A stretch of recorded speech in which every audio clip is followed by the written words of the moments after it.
Hello and welcome to the Southbound Sports Show. I'm your host, Richie Lay, here with my co-host, Maddie B. Talking some fantasy football off the top. We also talked some baseball. If you want to hear that stuff, go to patreon.com/southboundsports and sign up for the Patreon. Let's get into football. Some of the fantasy stuff I was talking about is like I watched Russell Wilson last night. All he needed to do was score 1 point, and he's been playing so awful that he let the guy that's in the lead right now in our league tie. So I didn't make up any ground on him. I mean, I guess I made up, a half a game with my win. So it's like Russell Wilson, him and Lamar Jackson to me are the biggest disappointments. I know the Ravens are in a better position right now. They're 3-3, but they're messing around with, hey, let's go with these weird analytics stuff I complained about. Hey, now it's like Lamar Jackson, let's just fumble the ball and like make weird turnovers and like cost your team a couple of games. Awesome. Now the Bengals are tied with them. Steelers get a win over my man Tom Brady, which I almost put Tom Brady here because I thought, oh, who can I put in like the decline? Because it was Russell Wilson versus I wanted to have another quarterback. I could do Tom Brady. I looked at the stats. Tom Brady has pretty good stats this year. Of course he does, right? Because I watched some of his game and like he's throwing some ducks in the dirt. You know, he's doing his own stuff. It's Tom Brady. I'm like, is he falling apart? It's hard to tell. Is it just the line being so bad that now he's getting rushed? But the numbers don't lie, where he's having a good season, and I think they're still in first in that division, maybe? I don't know if I still have it up. It'll be hard. You got my man Jameis with a fractured back, Carolina imploding. Well, Jameis they should never have let play. I don't know what he's afraid of. Is he afraid of just losing the job where he's like, broken spine, I'll play? Like, why? Just rest, buddy. Rest. And the Saints, I mean, they had a bunch of other guys out anyway. So, like, they're not even healthy. Just get healthy, and then you can make a run. What do you think? I think it seems plausible. My only thing is, like, does he think Hill's going to come in and get hot and then steal his job? I don't know why else you'd play, because it feels like Jameis is always playing when he shouldn't be. But I also wonder, is that because, like, Taysom Hill is more of a novelty player? That's why I wouldn't be threatened. I just wonder, like, I wonder if Jameis has that thought process where he's like, I need to fight through this injury because they'll cut me. Well, but I also think they have the red rifle, so they can kind of rest him for right now because he didn't play last week. They had Andy Dalton starting. Yeah, they're just in a bad spot. They're 2-4. That division's kind of like the NL North with the Ravens, though. And you have Kamara that has, like, is the league going to do anything with his off the field stuff? Like, they're just kind of, we're not going to address that right now. Matt, they have bigger issues. They got to deal with Dan Snyder. They got just one issue at a time. That's the bigger one. They got to figure out how to fire him, right? Do I get a vote on it? Well, he already said if they want to go at him, he's going to go after everybody else. Well, does that mean me? As an owner, I just want to know. Hey, maybe what skeletons do you have? Might as well just come clean now. It'd be funny if Dan if Snyder outs you. Dan Snyder just comes to my house. He's like, hey, just to let you know, you better be careful. And I'm like, be careful. I'll cut you bad. Be careful of what? What are you talking about? And then, do I get a vote on kicking him out? Like, do all the Packers, it's like, hey, this franchise said yes. This franchise said yes. The Packers have a vote percentage of blah, blah, blah. Because everyone votes. That's how it should work, right? They can't just not give us a vote. I need to know. I didn't get an email. I did check my account. I'm like, am I going to get the vote on Dan Snyder? I should email and say, hey, fellow owners, what should we do here? Should we kick him out? And then you'll be getting a fine. I'll just be on the chopping block. It'll be me and Dan Snyder on the front of ESPN.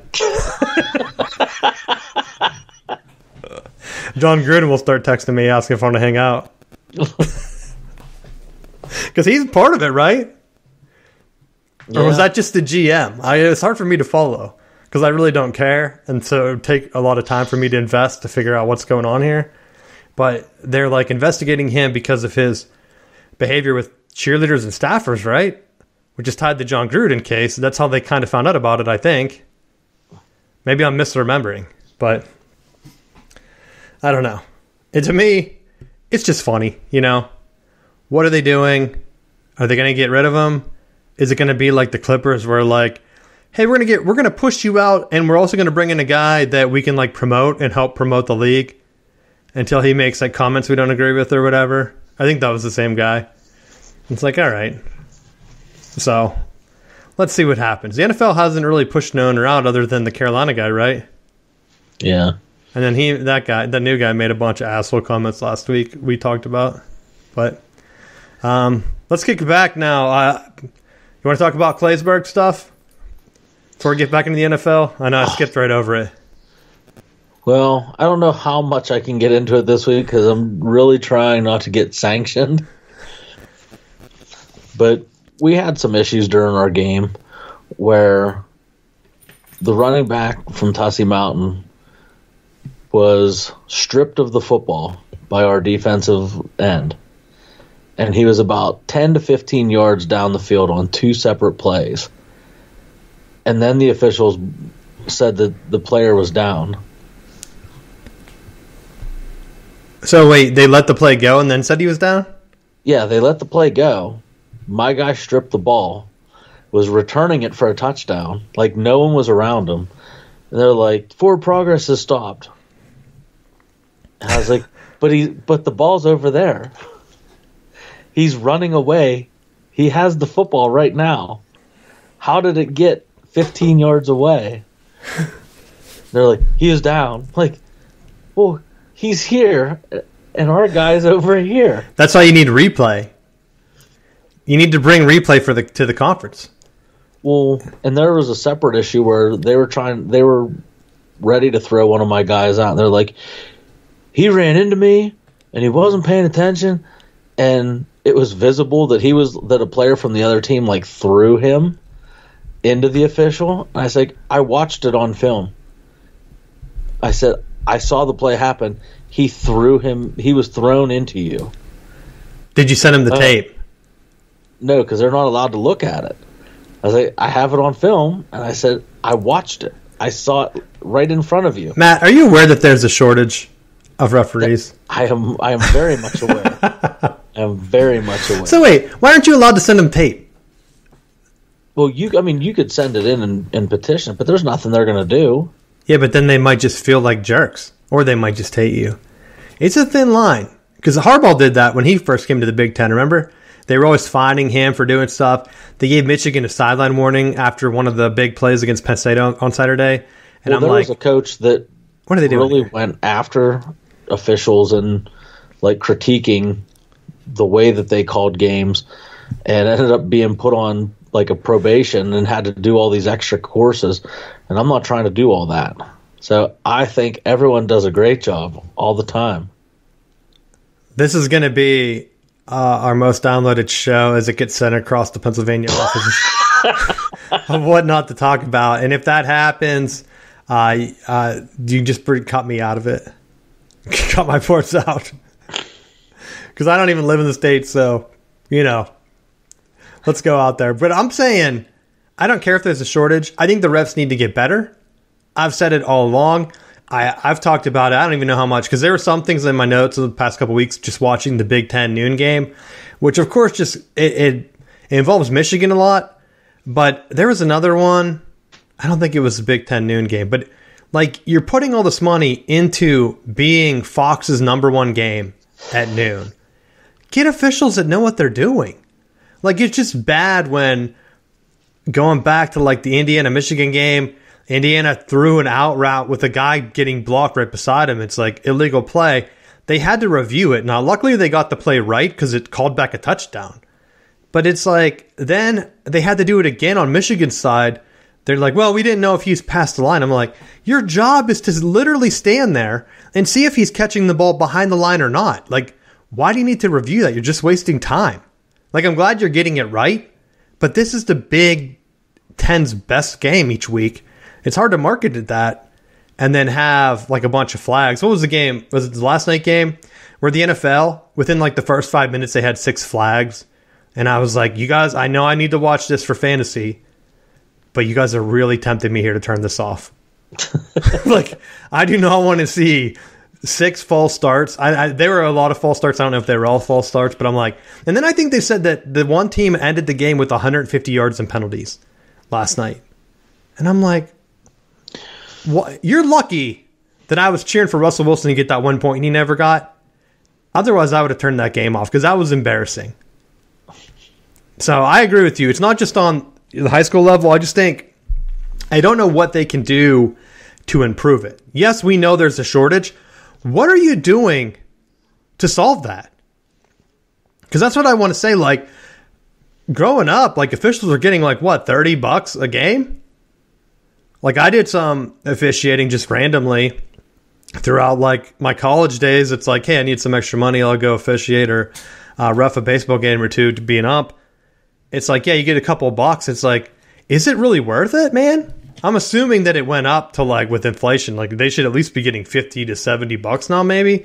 But if not, it's like, why would you be driving, spending hours of your day? Well, and I think that's just it. Like, there's different leagues or different conferences, districts set it at different rates. So you could have officials that are like scheduled to go to a place for $70, and then if a cancellation or change happens and there's a district that now will pay $85 or $95, now you're like, they're just dropping games and switching out, so then you're in a scramble to find officials. And that was also part of the issue with us playing our games at Hollidaysburg. We had an earlier Thursday game against Northern, and then next week our game's going to be on Thursday because we were having such a hard time finding officials. So I think that factors in too, that not only do you have with the numbers, it also down the road is now affecting what days you're able to play because you can't find a full crew to be able to officiate. Yeah, that's what sucks. And that's what I mean by, like, what are they doing to fix it? Should they just have one group, one pay across all of PIAA? I know some people complained about that, especially like down here where you're near the capital, you're in the city, cost of living's more. But I'm thinking if you make it the same across the state, it's going to benefit everybody, because then even in the lower like areas where they might not have that many games, you're able to train up officiating, because then they're making money that is worth it. And then they might be willing to drive a little bit more, you know? Because if you live in a lower income area or like where cost of living is lower, it might be worth it to drive up to like Raleigh or somewhere and do a couple games. And then you have a bigger pool of guys that are making it worth it, or girls too, which is another thing where the NFL is pushing it. Make a push to have more women officials in like the high school level. I haven't really seen it too much down here. But, I mean, I'm limited to going to, like, youth games, Matt, where I'm cheering for the running clock. I'm like, let's get this game over with. There was a play where the kid fumbled, and I'm like, call him down. Mark him down. Everyone's looking at me. I'm like, if he's down before that ball comes out, they can score here and start the running clock. Before, like, what are you doing here? Go home, man. So that's how I am. I'm cheering for the officials to do the right thing. Do the right thing, my man. You can get out of here. Beat the traffic at this like, it wasn't even high school. It was like this. Although in the spirit of that, at our JV game yesterday, the clock operator took during a timeout and just let the game clock run. So I looked up and I'm like, how much time do we have left? And it was a 10-minute quarter. I look up and we're like 41 seconds left. I'm like, there's no way that we ran that much time off the clock already. Well, let me bring this up because I forgot to put this in my notes, and I wanted to see if you saw it on Saturday. I think it was USC game. I think it was this past weekend where they added time on the clock. So they dropped back. USC and Utah are playing. I think the game might have been tied or something. USC No, Utah just went for 2. So they had a 1-point lead, I believe. USC is doing their thing with Lincoln Riley where, hey, we have a minute to drive down the field. Let's just drop back for 20 seconds and scramble around and then just throw it up for grabs, right? So they throw it up for grabs, and it's tipped, okay? So it's tipped up in the air. They blow it dead, right? I think the Utah guy intercepts it and runs to the other side of the field. The clock had stopped, but then they weren't sure. So then in the middle of the replay, they restart the clock as the Utah guy's running. I'm thinking game over like anyone else, right? You get the interception. All you have to do is take a knee. They said, oh, well, we blew the whistle, so the play is dead. And so, okay, we're going to call it in the air when it was tipped up. So USC still has the ball. And we're going to go ahead, Matt, and we're going to add extra time on the clock. Because they blew the whistle. There was 12 seconds left. I kid you not. After the guy ran, I think there was like 7 seconds or 8 seconds, which even if whatever, they have time for one more play. No, they gave him like 15 seconds, I think, or 13 seconds. Like they added extra time due to the distress caused to USC as they try to make this comeback. They're like, we want you guys to have at least 3 more plays probably. And then maybe the next one was intercepted or something. Like it was the most absurd. I hope I'm remembering it correctly. I should look it up as I talk about it. But it's the most absurd thing. And as a coach, what would be going through your mind? Because you talked about like your officiating issues. Have you ever seen anything like that? I haven't, but there have been times where like we've scored points and they're like, no, you're out of bounds. And then like there's nothing you can do about it. Like it's the end of the quarter or end of half. And it's part of why when I address the team, it's like I have to just stress to them, nothing that you're going to say is going to help your case. Like you can complain, you can cry, you can cheer, you can do whatever you want to do, but anytime you engage the officials, they're likely going to just make every call go against you. So the only thing you're going to do is make the situation worse. Okay, so I found it. I'm going to describe it. USC's throwing the ball from the 5. And I kid you not. Or no, yeah, well, they snapped it from the 15, I think. And it's 3rd and 15 because I kid you not. The first 2 plays were just him running around and like taking a sack. Like there was I think there was like a minute left to start this drive. So I'm like, there's no way they come back. So he launches it from like the 5 to 10 yard line because he's like, I think it was the 10. The interception occurs at the 50.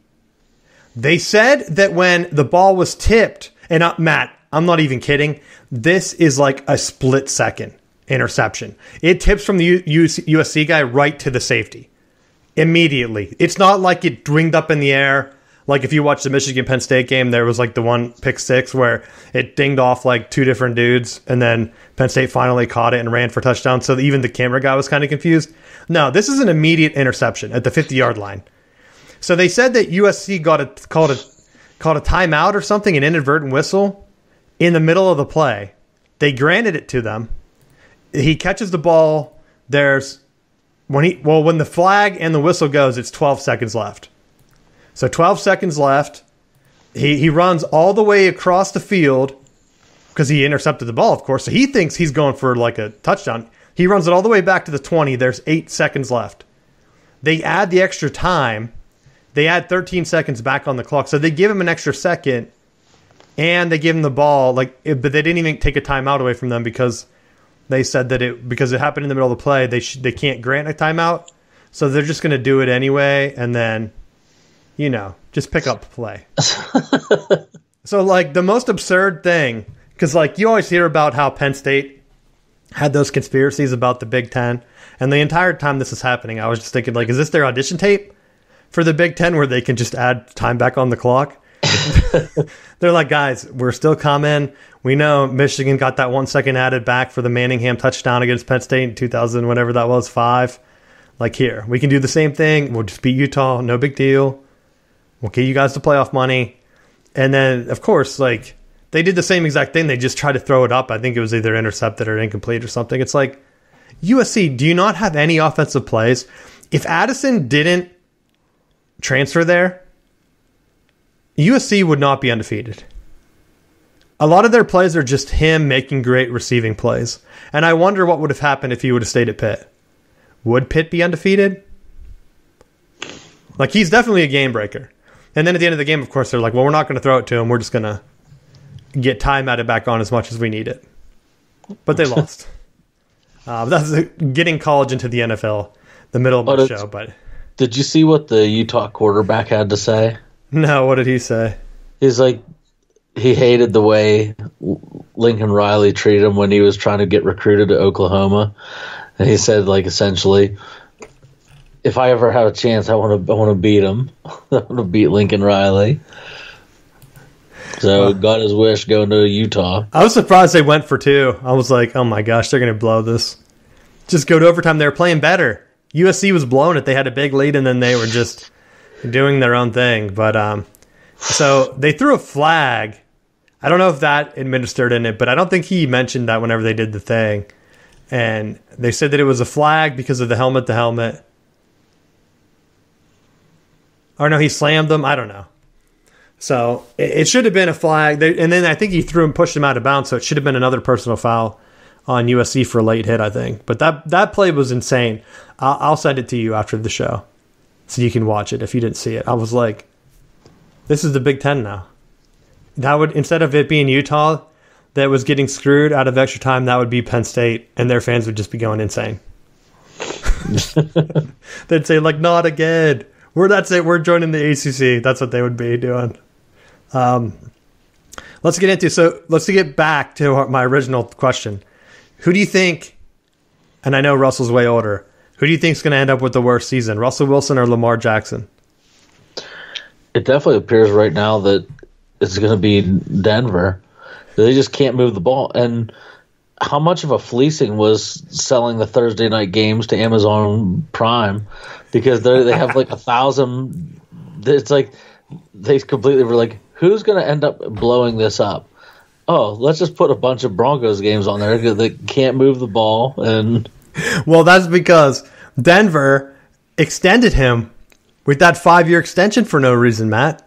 Remember, before the season, he didn't even play. They're like, it's a Russell season. Everyone's hyping up these Denver games. Like, they have all for years. You hear about Denver has the team in place, which, come on, guys, it's been years. Like, you don't keep your elite defense all the time.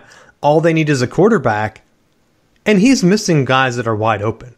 It's like almost watching a college game where the quarterback's a freshman, and you're like, oh man, if you just saw the whole field already, like then you'd seen that guy's wide open. But instead, it's like Russell Wilson. It's like, buddy, are you losing peripheral vision? Like, what's going on here? I don't understand why you're just zeroing in and not like spreading the ball around. And it was weird because like they were bragging about how he threw 9 different receivers, 9 different whatever. His first 9 completions were to 9 different receivers. It's like, okay, but yeah, he's like throwing the ball around, but he's like not changing his reads where there are other guys that he could hit, and he's just holding onto the ball. And it's like, I don't know if it's just the offensive play calling that's not doing him a favor, but Denver looks bad. Lamar Jackson's, I think he's trying too hard, and they're trying to, I think they might have already signed Deshaun Jackson to try to give them another deep threat. I don't really think that's what the Ravens need. I think that they've just been taking like too many weird calls. Like John Harbaugh's like trying to get too innovative, I guess. And it's like, buddy, just do what your team's good at doing. You don't need to try to trick every team. Right? Like, save them. Save them. Do it against the Steelers or someone and like try to embarrass them, but don't like, I know it's the Giants, and the Giants actually looked like they might be good. One of the stats that I did see, it's like on deep passes, the only quarterback that's worse than Lamar Jackson is Daniel Jones. And I'm like, but the Giants just beat them. I can't mention that on the show. That goes totally against my thing. Like, what the heck? So that's my first tidbit. You have any more on that? No, not really. I mean, I think sometimes you just try to get too creative when you have talented quarterbacks like that. And I just wonder in Russell Wilson's situation, how much are they adapting Denver's offense to what he was accustomed to in Seattle versus just saying, you know what, everybody else knows this. We want you to pick this up, and that's where you're seeing some of the struggle. And that could be the case. My next topic, which is kind of like the opposite, are the Jets, right? Because I talked about them in the pre-show that you can hear if you go to patreon.com/southboundsports. But Zach Wilson has come back, and I know the Jets are winning, but he's playing worse than Joe Flacco, right? He has worse completion, more interceptions, which is I think I have it up. Maybe he doesn't have more interceptions, but he played less games. No, he has one less. He has 2 interceptions to only 1 touchdown. Zach Wilson does. Joe Flacco was 5 touchdowns to 3 interceptions. Their completion percentage isn't really much better, but Joe Flacco was almost at a 59. Zach Wilson's at a 56. And his passing is just like not hitting the ball, not throwing deep. He has like half of the attempts, but yet he has like almost as many sacks. So like it's almost absurd at this point that like, hey, we're going to bring Zach Wilson back, and for whatever reason the Jets keep winning. So I'm saying the Jets are not back. You're not going to be able to keep it going. You can't have a quarterback that's playing so bad and keep winning. I know they beat my Packers. My Packers have their own issues right now with Aaron Rodgers now. Oh, I took all that extra money and now you didn't give me any receivers? Oh, I don't know what to do. Maybe we should look at the trade deadline. It's like, you asked, what are you doing? Meanwhile, Kelsey's taking a signing bonus so the Chiefs have more money to make moves. Aaron Rodgers is like, buddy, you hamstrung the franchise. You're supposed to be the guy, not fumbling the ball, not doing all this weird stuff. Like Zach Wilson coming in, you should not be being outplayed by Joe Flacco. It's like a 49er situation where Trey Lance comes in, he's awful, and they're like, then he gets hurt, and everyone's like, I mean, the 49ers probably, they had a sigh of relief at that moment, which is bad because you don't want anyone to get hurt, right? But they were like, well, that saved us. Now we can get Jimmy G back in here. And I wonder if the Jets don't be surprised if things don't get better and the Jets start losing if they don't go back to Flacco. That's my prediction.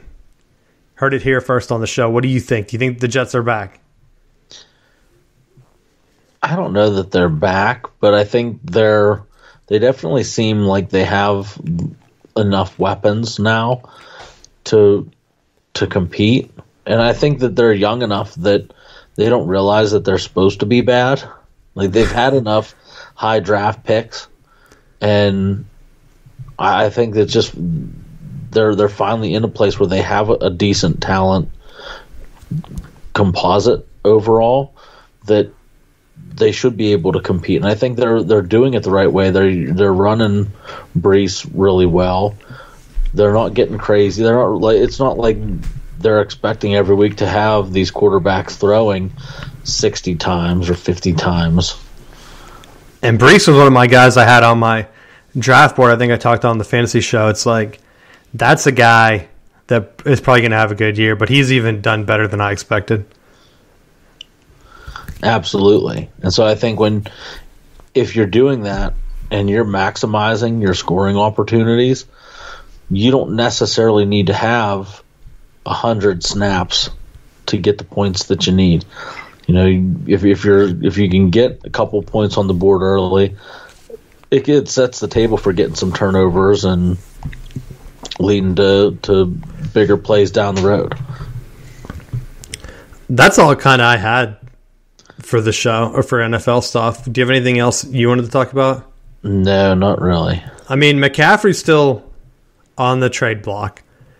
If he moves, the Bills are kind of going away from that. I think I've heard that the 49ers might be leading now, or the Rams, which actually, I guess, what's up with your man Akers? with Cam Akers, I'm curious to see where he ends up, because I think that's such a bizarre situation, and we talked about it going into the playoffs last year, that he had the ruptured Achilles, and then it was like he came back. Like they were like, well, yeah, he could potentially come back, and I felt like, are they rushing him? Like, is he going to end up getting injured? Because why is this big push for him to play right now? And I thought he had the fumbles in the championship game, but they were still heavily feeding him touches through their playoff run.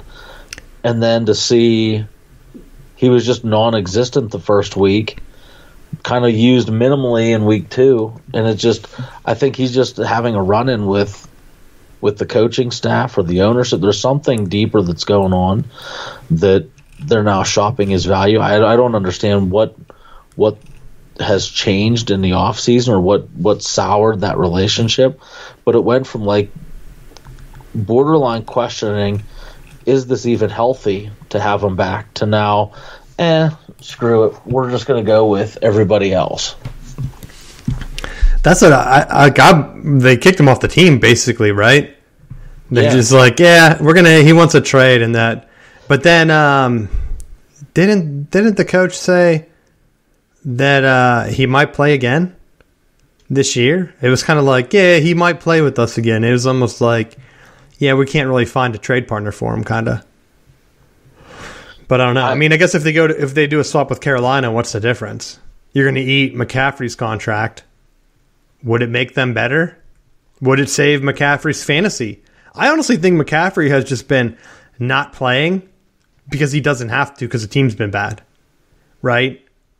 That's my analysis. You don't get a bunch of ticky-tack injuries and then miss the entire season, right? You don't miss 10 games with that if your team's competing for the playoffs. I just don't think you do. So it would be interesting if he goes to the Rams and then miraculously he just keeps playing the entire season. Or like you said about the Bills, it's like, hey, I'm back, baby. Not injured at all. I'm limping out there. And he's like fighting through it, biting his finger off. Like, oh. It was almost like Antonio Brown once he realized that he had a shot for a Super Bowl ring when he signed with Tampa. Like, he was on his P's and Q's. As soon as he got his ring, then went right back off the deep end. What about Robbie Anderson? Did you see that? Yeah. I almost forgot to bring that up as I talk about the Panthers. I don't even know what the issue was. He hasn't been good since he got traded from, the Jets, I think? Yeah. And so he's been a bust. Like, let's be honest. He had that one deep play that Baker hit him on, I think, for a touchdown earlier in the year. But he hasn't really been doing much. And so for him to just be fighting with the coach on the sideline, I'm surprised that coach didn't fire him immediately. Like, they kind of just let him talk, and then they were yelling at each other. And then he said that he didn't respect them. It's like he's probably telling you, like, yo, get open, man. The fact that they're just like, yeah, he's probably done. And like, oh, you know that as a player, it's like, what team is going to make a move on you now? Like, at this point, he has to just be hoping that the Packers call just to get any chance, just because they need a veteran guy after Cobb went down. Like, I don't know what else. Like, Cole Beasley retires. I'm like, I was waiting for that to happen with the Packers. Like, there are some other guys like Deshaun Jackson. Like, if you want a veteran guy for cheap, the Packers could have found a veteran guy. Like, I thought Cole Beasley and Aaron Rodgers, as weird as they are, like, that would have been a perfect fit. He's, like, retired now, though.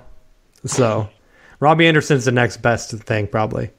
You need a crazy guy that just needs to get his head straight. Or Antonio Brown. Bring him into the Green Bay. Wouldn't that be awesome? He's focusing on his rap career. He's on to the next chapter.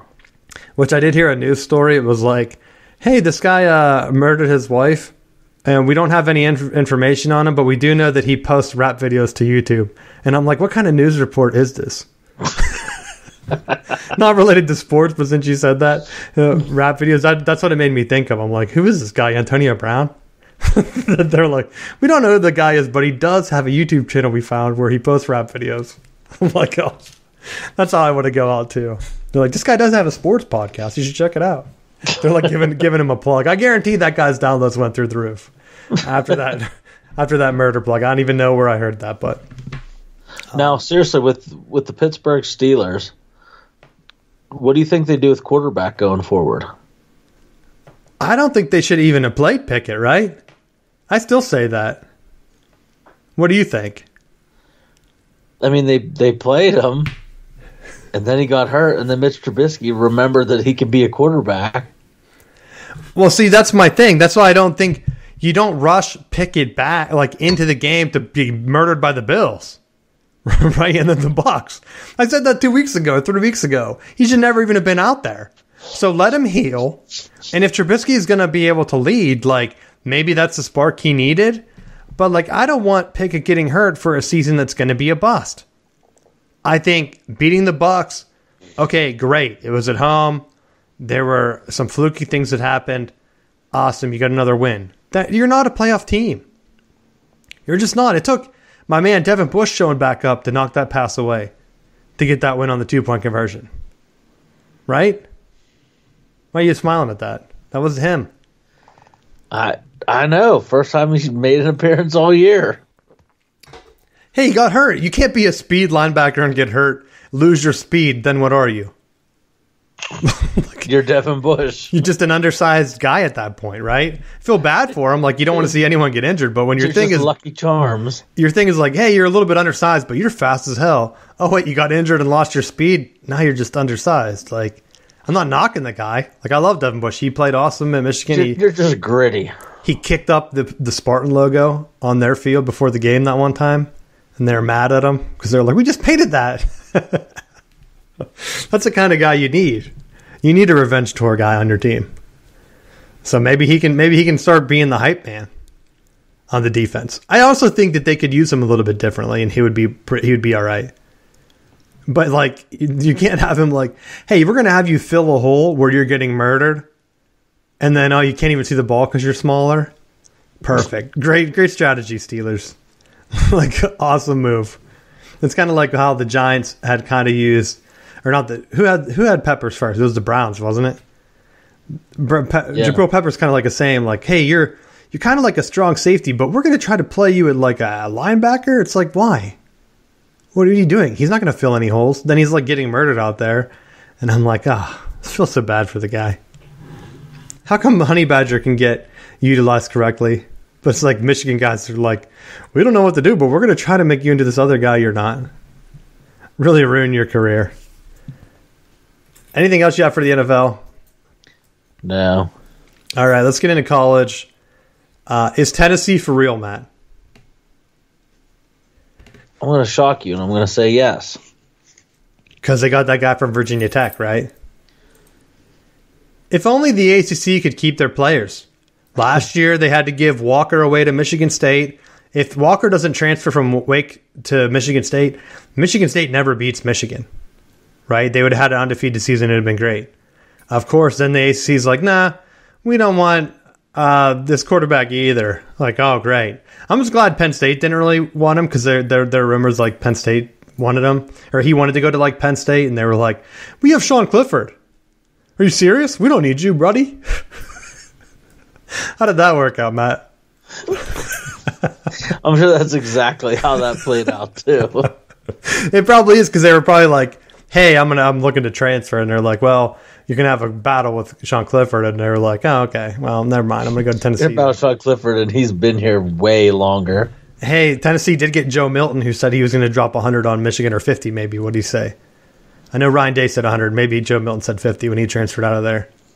But Michigan gave Milton all the help he could get. I can't help it that he couldn't throw a ball, and then he didn't do it at Tennessee either. So Tennessee's strategy has been, let's take transfer quarterbacks, and it's worked out kind of.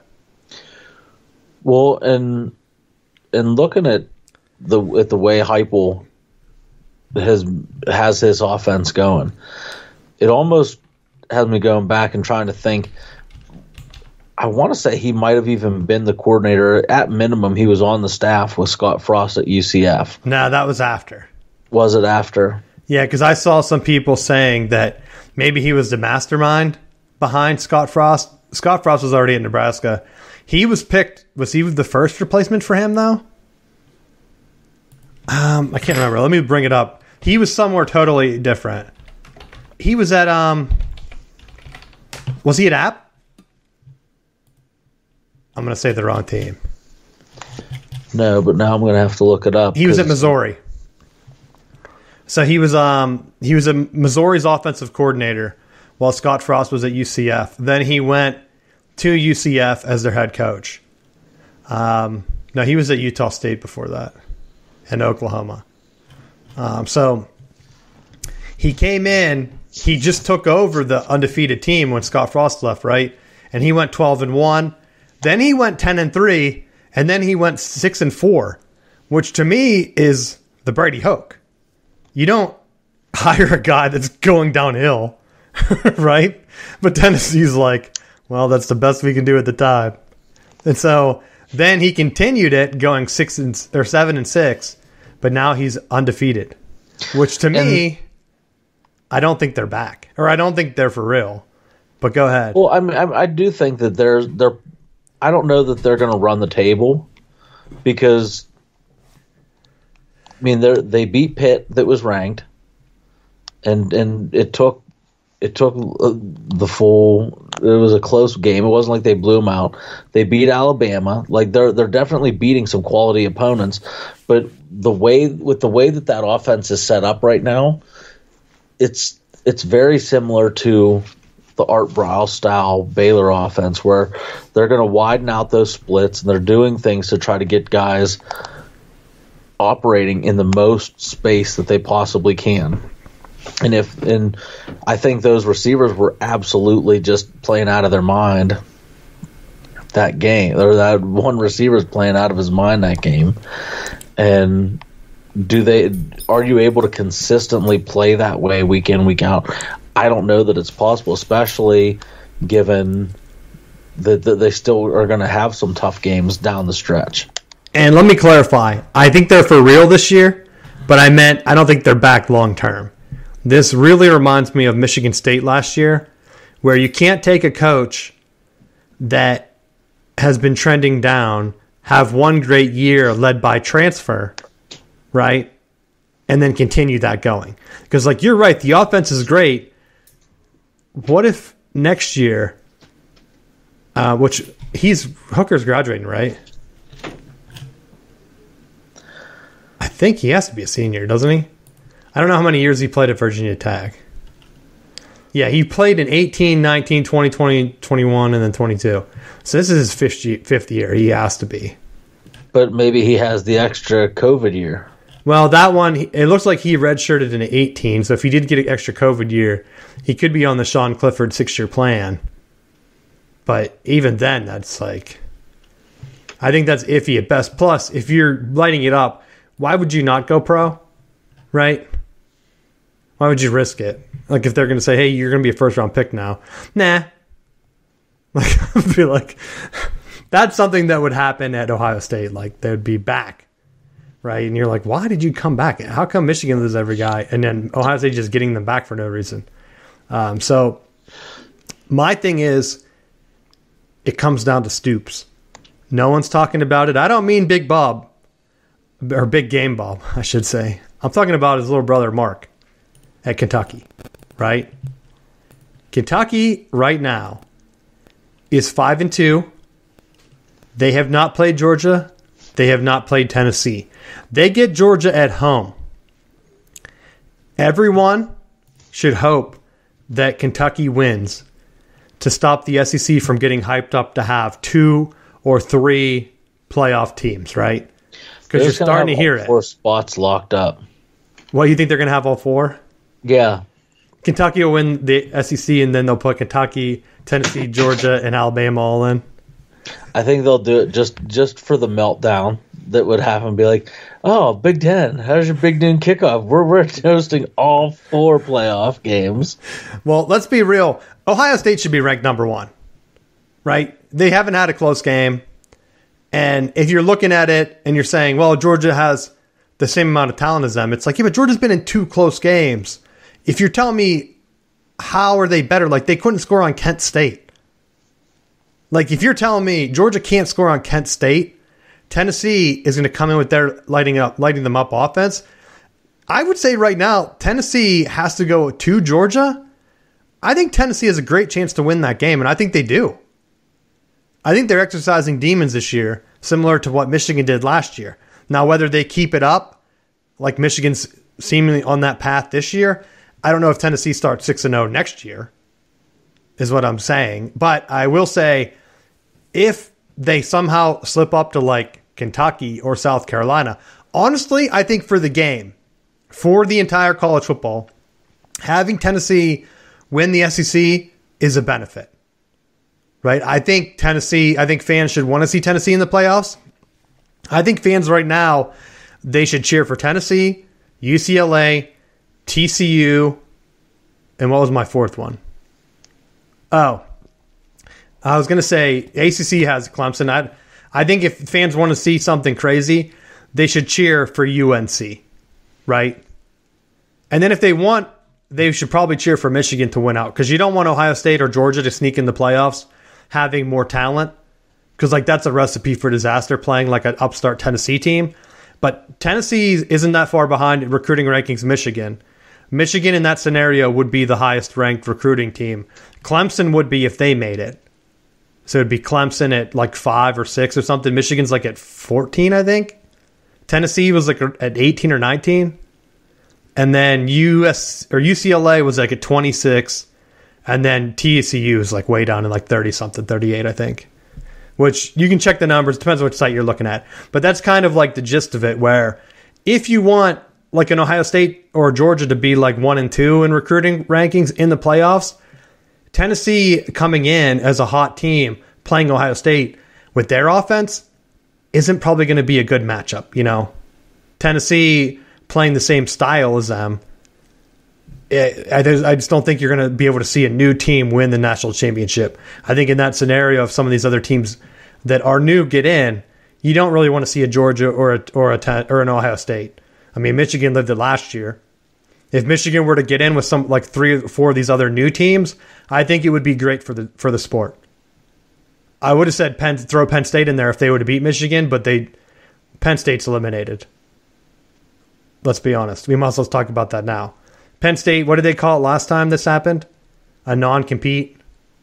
That was even worse on Saturday. I don't know if you watched the game, Matt. If I was a Penn State fan, I don't even know if I could watch a game the rest of the year. They couldn't do anything. They had like 12 plays in the first half. 12. And somehow, by miracle, they had 14 points. They almost had the lead at halftime because their defense was hyped up as being a great defense, you know? So Michigan would run down the field. Michigan ran 50 plays. And this is a week after Joe Klatt said that Michigan's offense was very predictable. On Saturday, in the middle of the game, he changed his tune by saying, "This is so crazy that every play they're running is open." And they keep mixing it up. He said that, like, if I'm another team looking for a head coach, I start calling their offensive coordinators, like, immediately. Because anything Penn State tried to do, they stacked the box. Michigan's just switching to an outside run. They weren't even, like, really even trying to pass. It was unbelievable. Like, if you think I'm making it up, like, Penn State got the pick 6 I mentioned earlier in the show, or maybe I mentioned in the cold open, where not a rookie, but is his first year starting, J.J. McCarthy, rolled out, and it was like a running back was in the flat, I think. And instead of just throwing the ball away and punting, he decided to try to force it in there. It got tipped up. I thought he reached out and tipped it back up in the air a second time, but then it also looked like it hit the other player's helmet from Penn State. So it's either a helmet hit it back up in the air a second time, and then their guy intercepted it, and then took it to the house for a pick 6. Like it took a double reflection. And the drive before, it was a third down. It was a great play. I think it was just a read option where Clifford pulled the ball and just broke it open for like a 50-yard run. That was like their entire offense was one play. If you took that play out, they averaged like 1 yard a play. It was like... And I honestly, I thought that their running backs, there's a Singleton, he looked awesome coming in, and I thought that guy's going to give Michigan headaches because of his speed. I don't even know if he wanted to be there. Like, he did nothing other than just make like a 1-yard run every time. Like, they had him pegged down. I don't even know how to explain the game. Because as a Michigan guy, did it give me more excitement for the season? No. Because, like, I still saw Indiana move the ball on Michigan. I still saw Maryland move the ball on Michigan. Penn State, though, should be able to move the ball or at least do something. Michigan just rushed 4. I told you, I texted you so I didn't forget to bring it up. Michigan did the smart move a couple times where they shifted the entire D line. Think of a baseball shift, right? Because Penn State runs the offense, and do they change their offense now? Because they've been doing this since the Saquon Barkley days, where every play, or basically every play, Clifford's standing there. If the running back's to his right, the running back comes across in front of him, and they do a read where he can either hand it off to him or pass it. Michigan shifted their 3 D linemen to that side where he was running. So it was like, oh, we're just going to leave no one here on this right side because we know you're not running a counter.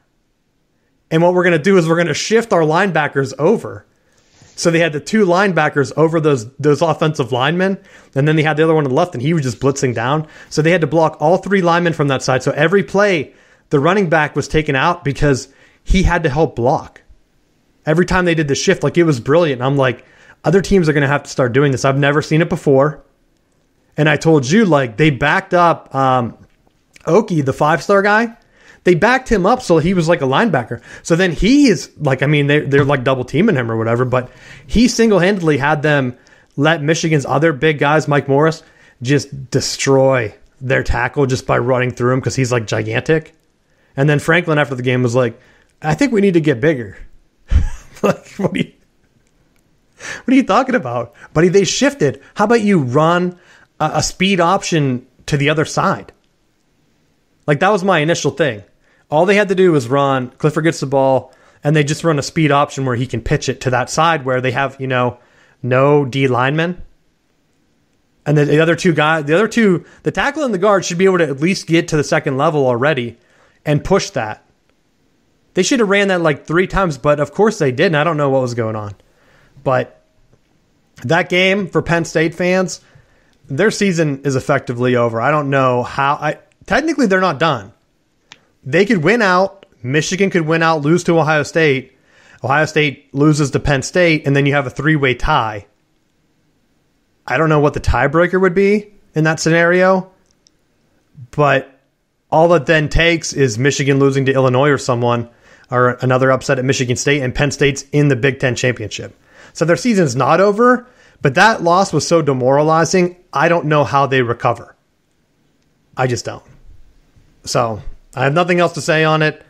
It was bad. If you like running the ball, they ran for 400 yards on a defense that was only allowing like 100 or less. The prediction was that Michigan would run for 70 yards. 70. I saw it multiple times by Penn State guys. Like, I think every Penn State writer predicted a Penn State win, which is surprising to me because, like, I looked at both sides before the game. Michigan's fans and Michigan's writers were all predicting a win by Michigan by like somewhere between 3 to 10 points. Everyone on Penn State side was also predicting a win. And so I thought this is going to be an even matchup, No. Like, how demoralizing for your program. And the talent should be the same. Like I said, Michigan was like 14th overall. I think Penn State's 15. They're right behind them. They're more, technically on paper, they're more talented than Tennessee.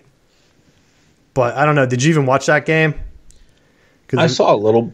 I did watch part of it, and I think it looked like as the game started to pull away that you just saw Penn State quitting.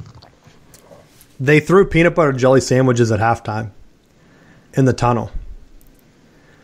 Michigan staff said that they found peanut butter and jelly sandwiches that Penn State players were throwing in the tunnel as they got into that scuffle that everyone was talking about, which I thought was odd. Here, eat this sandwich. But yeah, they were definitely tired out. I saw some people predicting like, oh, Penn State's back in it. They're going to make a run. I was like, they just had to run 50 plays on defense where they couldn't stop them at all. What adjustments do you make?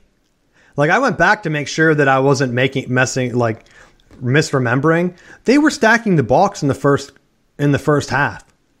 They had 7 or 8 guys in that line trying to stop the run, and they just couldn't do it. If you can't do it in the first half, when your guys are tired in the second half, are you going to do it? No. Like, I'm surprised. The only thing they could have done, Penn State kept 2 high safeties to try to take away the tight ends, which effectively they did. I don't even know if Michigan's tight ends had a catch.